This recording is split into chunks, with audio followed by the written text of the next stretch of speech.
5 minute में peptic ulcer complete और आपके बीएससी नर्सिंग के एग्जाम में ज़रूर पूछा जाता है। तो चलो शुरू करते हैं बिना किसी देरी के। सबसे पहले हम देखते हैं definitions. Peptic ulcer is a break in the mucosal lining of the stomachs और duodenum caused by acid pepsins और इम्पेयर्ड म्यूकोजल डिफेंस। ठीक है। नेक्स्ट देखते हैं टाइप्स। टाइप्स में gastric ulcer, duodenal ulcer, stress related mucosal disease और drug induced ulcer. Drugs के अंदर एक होती है नेसिड्स और स्टेरॉइड्स। नेसिड्स की फुल फॉर्म होती है non steroidal anti inflammatory drugs. Next चलते हैं कॉजेज एंड ईटियोलॉजी देखते हैं।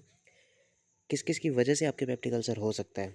देखो, इन्फेक्शन विथ हेलिकोबैक्टर पाइलोरी, ये एक बैक्टीरिया है। हेलिकोबैक्टर पाइलोरी, आप इसको शॉर्ट में एच पाइलोरी बोल सकते हैं। ये मोस्ट कॉमन कॉज है जो पेप्टिक अल्सर कॉज करता है। नेसिड्स ड्रग्स हो गई आपकी non steroidal anti inflammatory drugs. ये क्या करती है, प्रोस्टाग्लैंडिन को कम कर देती है जिससे म्यूकस का सिक्रेशन कम हो जाता है और आपकी जो स्टमक की लाइनिंग है उसका प्रोटेक्शन भी कम हो जाता है। Excess gastric acid secretions, smoking, आप ज़्यादा स्मोकिंग करोगे तो हीलिंग प्रोसेस कम हो जाएगी। एल्कोहल से म्यूकोजल इरिटेशंस होगा। सीवियर स्ट्रेस, आपके स्टमक पर बहुत ज़्यादा सीवियर स्ट्रेस पड़ रहा है। वो सीवियर स्ट्रेस किस किस की वजह से हो सकता है, बर्न की वजह से, ट्रॉमा की वजह से और हेड इंजरी की वजह से जो कुशिंग अल्सर कोज करेगा। साइन एंड सिम्टम्स देखते हैं। साइन एंड सिम्टम्स, आपके पेट में अल्सर हो रखा है जिसे हम पेप्टिक अल्सर भी बोलते हैं, तो उसके क्या क्या साइन होंगे, कैसे पता चलेगा।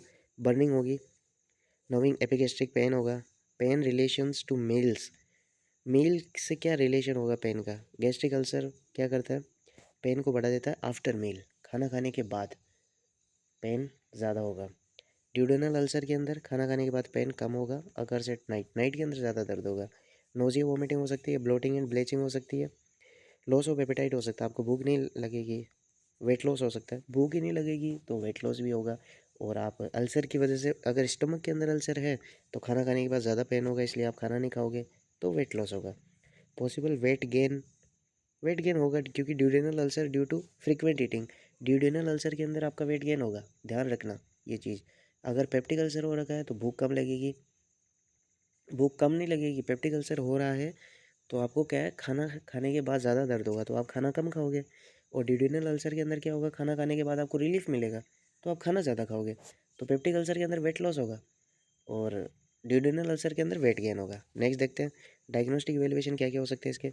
अपर आप अपर जीआई एंडोस्कोपी करवा सकते हैं। क्या करवाओगे, अपर जीआई एंडोस्कोपी करवाओगे, ये गोल्ड स्टैंडर्ड टेस्ट है। और बायोप्सी भी करवा सकते हो। यूरिया ब्रेथिंग टेस्ट करवा सकते हो जिसमें एच पाइलोरी का डिटेक्शन पता लग जाएगा आपको। स्टूल एंटीजन टेस्ट करवा सकते हो, सीरम एंटीबॉडीज टेस्ट करवा सकते हो। सीबीसी के अंदर एनीमिया होगा तो वो पता चल जाएगा।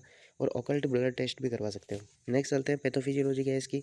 इम्बेलेंस होगा किस किस के बीच में, एक तो एग्रेसिव फैक्टर और एक डिफेंसिव फैक्टर। एग्रेसिव फैक्टर आपके पेट के अंदर है HCl, पेप्सिन्स और H pylori bacteria. Yes. Defensive factor है आपका म्यूकस हो गया, बाइकार्बोनेट हो गया। बाइकार्बोनेट इसको HCl को क्या करेगा, न्यूट्रलाइज करेगा। म्यूकस लाइनिंग को प्रोटेक्ट करेगा किससे, HCl से, और ब्लड फ्लो होगा। एच पाइलोरी क्या करता है, डैमेज करता है म्यूकोसा को और इंक्रीज एसिड को बढ़ाएगा जिससे अल्सर का फॉर्मेशन होगा। और नेसिड्स क्या करते हैं, इनहिबिट करते हैं प्रोस्टाग्लैंडिन को जो म्यूकस के सिक्रेशन को कम कर देगा। मैनेजमेंट देखते हैं। सबसे पहला मेडिकल मैनेजमेंट, डॉक्टर क्या प्रिस्क्राइब करेगा, प्रोटॉन पंप इनहिबिटर देना पड़ेगा आपको, जिसमें हॉस्पिटल में सबसे ज़्यादा यही उठती है।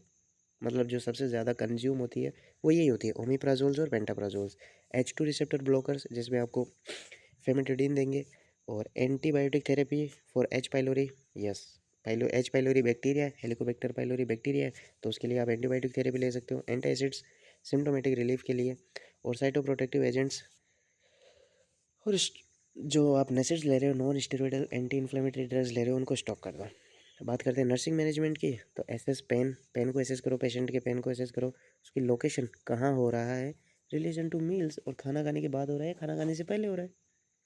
मतलब खाना खाने के बाद ज़्यादा हो रहा है या खाना खाने के बाद कम हो रहा है। खाना खाने के बाद ज़्यादा होगा, स्टोमक अल्सर होगा, पेप्टिक अल्सर। खाना खाने के बाद कम हो रहा है तो डिड्यूनल अल्सर होगा। Monitor the sign of bleedings like vomiting, bleed, black stools को मॉनिटर करो। Check vital sign regularly, administer drug as prescribed, maintain IV fluids, IV fluid को मेंटेन करो। Provide small frequent meal, educate the patient. Educate the patient about the drug compliments and avoid smoking, alcohol और नेसिड्स को avoid करो। Dietary management में आप spicy food को छोड़ दो, फ्राइड फूड, स्पाइसी फूड और एसिडिक फूड को मत खाओ, अवॉइड करो कैफीन और एल्कोहल को। टेक सॉफ्ट ब्लेंड डाइट लो, स्मॉल फ्रीक्वेंट मील लो, avoid long gaps between the meals and adequate the fluid intakes. Prevention क्या होगा इसका? Early treatment of H pylori infection को अर्ली ट्रीट करो, अवॉइड करो प्रोलॉन्ग्ड नेसिड्स का use and healthy lifestyle. Yes, रोजाना exercise करो ताकि स्टमक के अंदर HCl ना बढ़े। स्ट्रेस मैनेजमेंट करो और स्मोकिंग को सीज करो। Thank you. आज की वीडियो के लिए बस इतना ही। और ये पेप्टिक अल्सर का ये सवाल आपके एग्ज़ाम में ज़रूर ज़रूर पूछा जाता है, तो आप इसको अच्छे से प्रिपेयर करके जाना। चाहे से एक बार और वीडियो देख लेना। वीडियो अच्छा लगा तो लाइक करो, शेयर करो, सब्सक्राइब करो अपने दोस्तों के साथ। और कमेंट सेक्शन में बता सकते हो आप कौन से टॉपिक पे वीडियो चाहिए, मैं बना दूंगा। तब तक के लिए गुड बाय।